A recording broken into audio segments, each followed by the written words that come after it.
thank you so much for taking us through all of that. We're looking at the pictures just outside Stewart International Airport in New York, where Nicolas Maduro has landed and has been detained and taken by security services.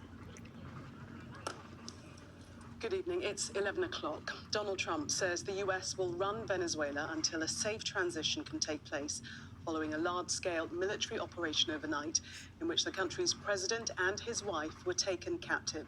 Nicolas Maduro has now been taken to New York, where he faces charges of narco-terrorism. President Trump said Venezuela's vice president stood ready to cooperate with the United States. But in an address tonight, Delcy Rodriguez called for the immediate release of Maduro, saying he's Venezuela's only president. Well, strikes were heard in the capital, Caracas, as well as the states of Miranda, Aragua, and La Guaira. Sky News is verifying the locations of some of those airstrikes seen on the screen here. Our US correspondent, James Matthews, has our first report tonight.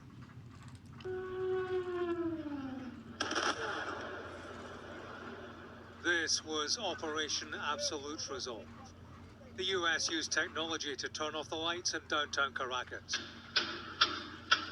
as troops moved in to move out a sitting president. Inside the compound of Nicolas Maduro, he was caught as he tried to make his way to a steel-reinforced safe room. He was arrested with his wife and taken to the USS Iwo Jima for onward transport to New York.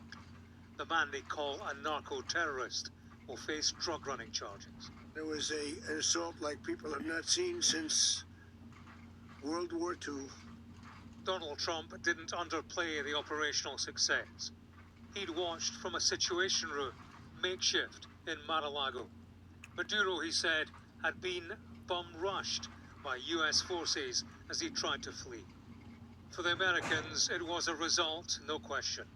At a Mar-a-Lago news conference... Okay, thank you very much. This is big stuff. The question was what happens next. Appreciate you being here. We are going to run the country until such time as we can do a safe, proper, and judicious transition. And it has to be judicious, because that's what we're all about. He was asked about boots on the ground, a US military presence. He didn't say no. Well, you know, they always say boots on the ground. Oh, so we're not afraid of boots on the ground if we have to have. We had boots on the ground last night at a very high level, actually. We're not afraid of it. We don't mind saying it. But we're going to make sure that that country is run properly. We're not doing this in vain.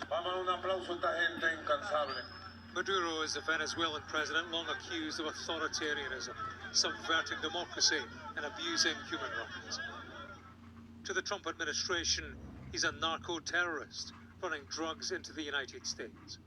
For weeks, it's targeted boats it said were conducting the illicit trade. It's also pursued sanctioned tankers at sea, choking Venezuela's oil trade, the very business President Trump is now eyeing for profit. There were demonstrations in Caracas in support of the seized president. In his news conference, Donald Trump said the vice president had been sworn into the top job. But at the National Assembly, she backed the boss who'd been snatched. Solo venezolano, ni una venezolana. The extremist that has promoted this armed violence against our country will pay. History and justice will make them pay. We have no doubt. Hay un solo presidente en este país. There is only one president in this country, and he is called Nicolas Maduro Moros. The hour of freedom has arrived. That was the verdict of Venezuela's opposition leader and Nobel Peace Prize winner Maria Corina Machado. Many saw her as a natural successor, but not so Donald Trump. Oh, I think it would be very tough for her to be the leader. She doesn't have the support within, or the respect within the country. She's a very nice woman, but she doesn't have the respect to be the leader. There is uncertainty in what comes next for Venezuela, and concern. That extends to members of Congress here in Washington who weren't consulted before the military action. Secretary of State Marco Rubio says that was down to operational secrecy. Opposition Democrats have condemned what they say is a plan to occupy Venezuela.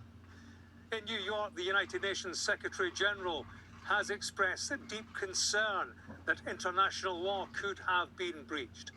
And then there's a question of precedent. What other countries aren't aligned with Donald Trump? Who else could conceivably be next? After the events of Saturday morning, Donald Trump was asked about Cuba. He replied, "I think Cuba is going to be something we end up talking about." His actions have changed the conversation. James Matthews, Sky News, in Washington. Well, despite months of threats and military build-up, the US strikes on Venezuela and capture of President Maduro and his wife are a significant escalation on what some had expected. Our international affairs editor, Dominic Waghorn, has been analysing what we know so far about the stunning military operation. The operation to topple Nicolás Maduro, the dictator of Venezuela, began in the early hours after days of waiting for the right weather. The US issued aviation warnings for a huge amount of airspace across the whole country and far out to sea. And then the airstrikes began. Witnessed in Caracas.